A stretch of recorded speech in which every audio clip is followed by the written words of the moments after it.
So I have two vacuums here, the Shark and the Roomba. We're going to test out their capabilities on some hardwood floors with the protein powder and crushed chips at the back.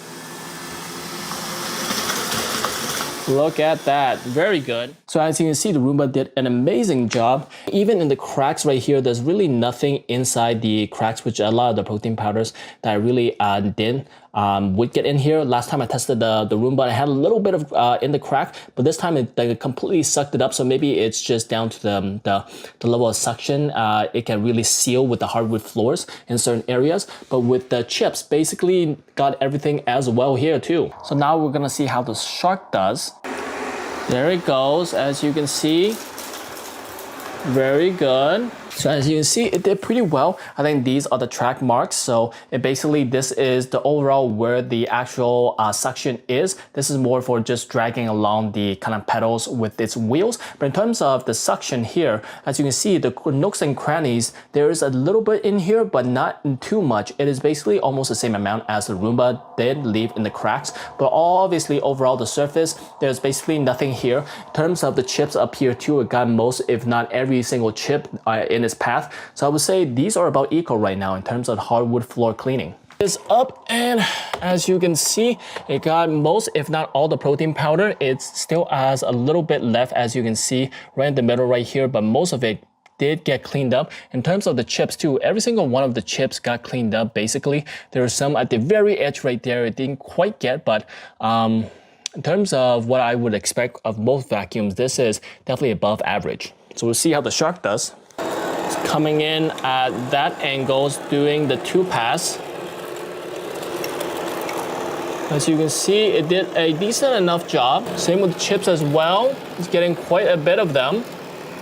As you can see, basically it got all of the chips. It decided to do a pattern of the S type, and it got basically all the chips except the one little piece right here and one other piece around there. I think it didn't get enough time to get all the way up in there, but I stopped it right before, but all the chips are gone. But unfortunately, there are still some protein powder left in here. As you can see, there are some kind of streaks of protein powder here. I can definitely see and feel them. So in terms of the protein powder, I think the Roomba definitely did a better job in cleaning the protein powder. But in terms of the chips, I think the kind of Shark did a little bit better job in cleaning the chips. So it's a little bit even on that front.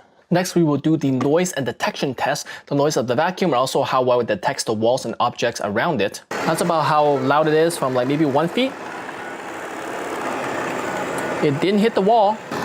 Got real close, but it did not hit the wall. So I think this detection is pretty damn great. That's because the AI detection is on the top right here, whereas the AI detection on the Roomba is on the front. So let's see how this one does. That's about the noise level with being 1 feet away from it, the same distance. It is a lot more quiet on the carpet, as you can see. And for my test, the AI detection works sometimes, but not all the time, which the Shark one works basically all the time. So I think in that category, the detection definitely goes to the Shark and is much better than that. But in terms of the sound level, I think this one's a little bit quieter on the carpet. So as you can hear, it is a little bit louder on the hardwood floor. And I think the Roomba is a little bit louder on the hardwood floor compared to the Shark. The Shark one has more of an air noise, where this one has more of a mechanical noise. So you hear this a little bit less. And now is a good time to see the edge detection on both. As you can see, both of them have pretty good detection when it comes to cliff, because they have 1, 2, 3, 4, 5, 6 detections on this Roomba. Whereas on the Shark, it has 1, 2, 3, 4 detections for the cliff detection. So let's see which one does better. I'm gonna start them both on the ledge right here. Oh, this one, yeah, the Roomba does not want to go towards the edge. As you can see, it avoids the edge as well. See multiple times happening. So now we go over the parts for each of these two. The wheel's about the same size, the same kind of resistance. The charging is at the front of the robot right here. The charging is at the back. You notice the charging part is a lot bigger on the Shark versus the Roomba. So this way it's going to be less likely for this to fall out in place and not be exactly aligned. So this one, sometimes it might be not exactly aligned, so it doesn't charge. So this one is a big advantage for the bigger charging port. In terms of the capacity, it is right here. Pull this too. As you can see, you come on out. You kind of lift this tube right in here, Lift it open, and this is where you see all of the kind of dust. This is the air filter. That is about the capacity you should be expect. On the shark right here, there's a button on the side. You press, kind of pops on out. There's another button you press on here, and it comes out there. In terms of the capacity, I would say the shark maybe has a little bit bigger capacity. And also there's an air filter here where you can remove it if you want to replace it. There's also an air filter in the shark right here. This filter is a lot bigger, as you can see. In terms of the suction port, as you can see, this one's a little bit wider than this one, maybe like a 10% wider, but it's not too big. These have kind of opposing bristles too, not bristles, but like rubber suction pads, whereas this one actually has bristles, as you can see here. So that's why this one does a little bit better for the kind of harder to pick up the chips and stuff. It has another bristle right here where it does not have one here. It also has a little more bristles to kind of guide the things into the area right here. As I have mentioned before, the detection camera is up here while the detection camera is down here. So this one has a little bit of advantage. Also, this has a clean and dock function, which this only has the one circle. You cannot return to the dock by pressing onto this. This is only to go start function. So I think the Shark has a little bit better capabilities and a little bit better parts. So now I'll be comparing the docks of the two. This one's a lot more simple. These are the two kind of charging ports right up in here. These have a little bit grippers, so when you the wheels come up right here, the wheels kind of dock into here, so they're never going to be misplaced and never going to be not charging. So the wheel holder here is very nice. This is where the kind of vacuum is being sucked out, the dust, and it goes into there.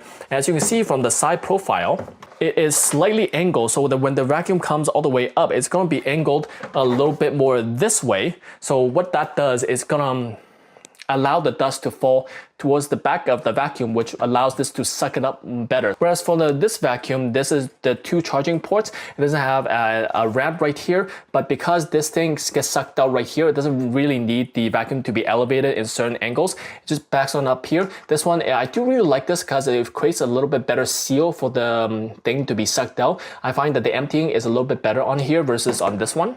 In terms of this capacity, the situation in here, this is a rubber kind of strap, so this is very nice. You open this up, and this is the situation inside here. You pull this tab, this is where the kind of dust is coming into. This is the bag, that is the hole, the traditional vacuum bag. That is what's happening inside. That is the hole where the dust comes into. And this one is just like an extra bag holder. It doesn't really do anything here. And that's about it. And in terms of the Shark, so you press this button, this thing comes on out. And in terms of the capacity, there's quite a big capacity. The hole where it gets sucked up is right there. You click on the button on the side. As you can see, there's quite a bit of capacity down here. The really neat and nice feature that I do like is that in the front, you can see how full the thing is. So when you know when you need to change this thing, whereas you, versus other vacuums where in this one, you're just kind of blindly guessing. You slide that back, and the big advantage is there's no bags. So this one, you have to buy new bags to eventually kind of replace. This one, there's a bagless feature. You don't have to buy new bags. You don't have to worry about if you have any left to buy new ones. It's just a dock, which I think it is a much more intelligent design. But that is not all. This has a lot more features. You come up in here, you open this. Right in here, you can see there is a filter. As you can see, it is being used up already. There is another filter down in here, secondary filter. Onto the side right here, you press this down, there is another filter right in here. And that's it, 2 extra filters on here. I'm sure there are filters on the Roomba, I'm not really sure, I can't really get to them. But it seems like the filtration system is a lot better on this one. Not to mention a small thing back here, there's an organizer, but also this has an on-off button. With a Roomba, it does not have an on-off button, but the organizer is a lot bigger and is a lot more useful than the one on the Shark, so that is a big plus.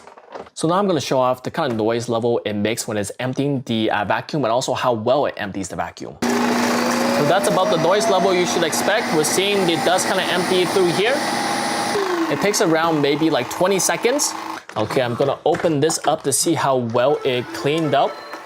Open this bad boy up and see how well it kind of got the dust out here. As you can see, there's a little bit of here. This is a difficult spot for it to really get because the kind of vacuum is going through that way. But overall, this thing is pretty good. I would say overall, most of the dust has been taken care of. Here, I'm gonna start it now. So this is about how loud you should expect. It is quite loud. I don't know if you can hear me, that was quite loud. The advantage is that because this is the base, you can put it off into another room and not have to worry about it.